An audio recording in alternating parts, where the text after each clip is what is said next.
Bismillahirrahmanirrahim. Assalamualaikum warahmatullahi wabarakatuh. Perkenalkan, nama saya Erwin Ivan Sanusi, NIM J5190059. Ya, di sini saya akan menjelaskan praktikum farmakologi dengan tema yang pertama yaitu uji analgetik dan yang kedua uji efek antiinflamasi. Saya akan menjelaskan yang pertama yaitu uji analgetik. Obat analgetik yaitu obat pengurang rasa nyeri tanpa mempengaruhi kesadaran. Obat ini yaitu dibagi menjadi dua kelompok, yaitu yang obat analgetik narkotik dan obat analgetik non narkotik. Untuk obat analgetik narkotik yaitu obat pengurang rasa nyeri dan menekan fungsi sistem saraf pusat. Kemudian obat ini berefek samping yaitu euforia, sehingga sering disalahgunakan. Kemudian obat ini digunakan saat nyeri yang berintensitas berat. Kemudian obat ini itu contohnya seperti morfin, kemudian ada kodein, kemudian ada meperidin, ada loperamid, ada metadon, dan ada provoxifen. Kemudian obat ini digunakan pada saat nyeri seperti penyakit AMI atau akut miokard infark dan kanker. Selanjutnya yang kedua ada analgetik non narkotik, yaitu obat pengurang nyeri, kemudian untuk intensitasnya itu ringan sampai sedang. Kemudian obat ini memiliki efek samping antipiretik, yaitu penurun demam.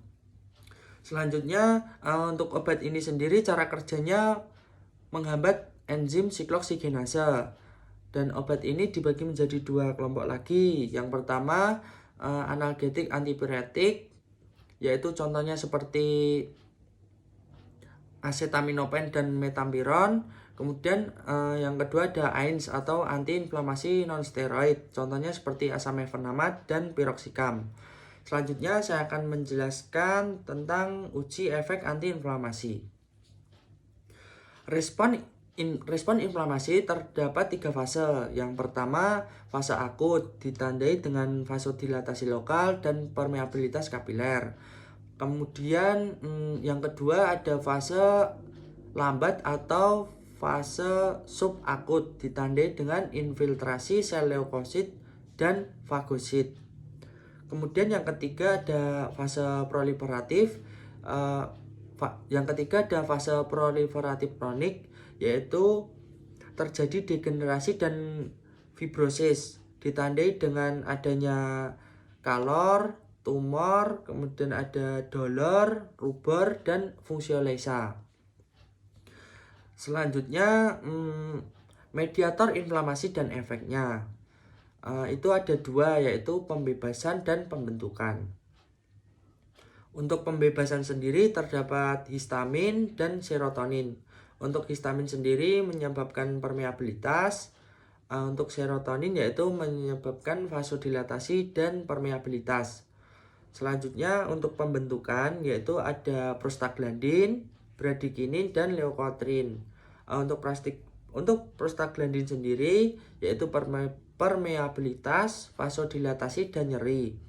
Untuk bradikinin yaitu menyebabkan vasodilatasi, nyeri, dan permeabilitas.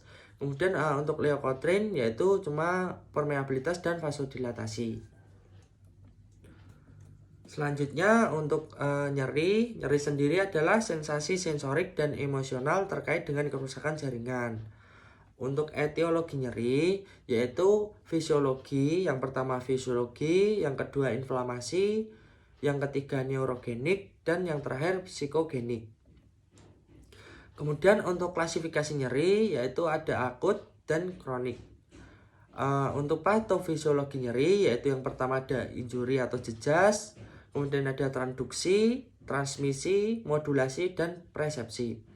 Untuk penjelasannya yaitu transduksi adalah proses inflamasi akan menyebabkan teraktivasinya reseptor nyeri akibat proses kimiawi. Kemudian untuk transmisi yaitu proses penyaluran impuls saraf sensorik. Saraf sensorik dilakukan oleh serabut A delta bermielin dan serabut C delta tak bermielin. Kemudian untuk modulasi, pada tahap ini impuls akan mengalami fase penyaringan dan penguatan intensitas di medula spinalis sebelum dilanjutkan ke korteks cerebri. Untuk persepsi, proses ini merupakan tahap akhir dari semua proses. Kemudian ada intensitas nyeri, yaitu ringan itu 1-3, itu biasanya masih dapat tersenyum. Kemudian untuk sedang itu 4-7, kemudian berat itu 8-10. Kemudian ada obat antiinflamasi, yaitu yang pertama stimulus merusak membran sel. Stimulusnya merusak membran sel sehingga membran sel mengeluarkan fosfolipid. Karena terdapat enzim fosfolipase, maka fosfolipid dapat menjadi asam arakidonat. Nah, kemudian kortikosteroid di sini berfungsi menghambat fosfolipid menjadi asam arakidonat. Lalu, asam arakidonat terdapat 2 jalur. Yang pertama, dibantu dengan enzim lipoksigenase dan menghasilkan leukotrin.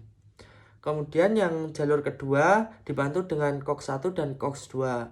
Di mana COX-1 menghasilkan tromboksan, prostaksiklin, dan mukus. Dan ketiganya bekerja saat inflamasi. Kemudian yang kedua, COX-2 itu menghasilkan prostaglandin yang bekerja saat rasa nyeri, demam, dan inflamasi.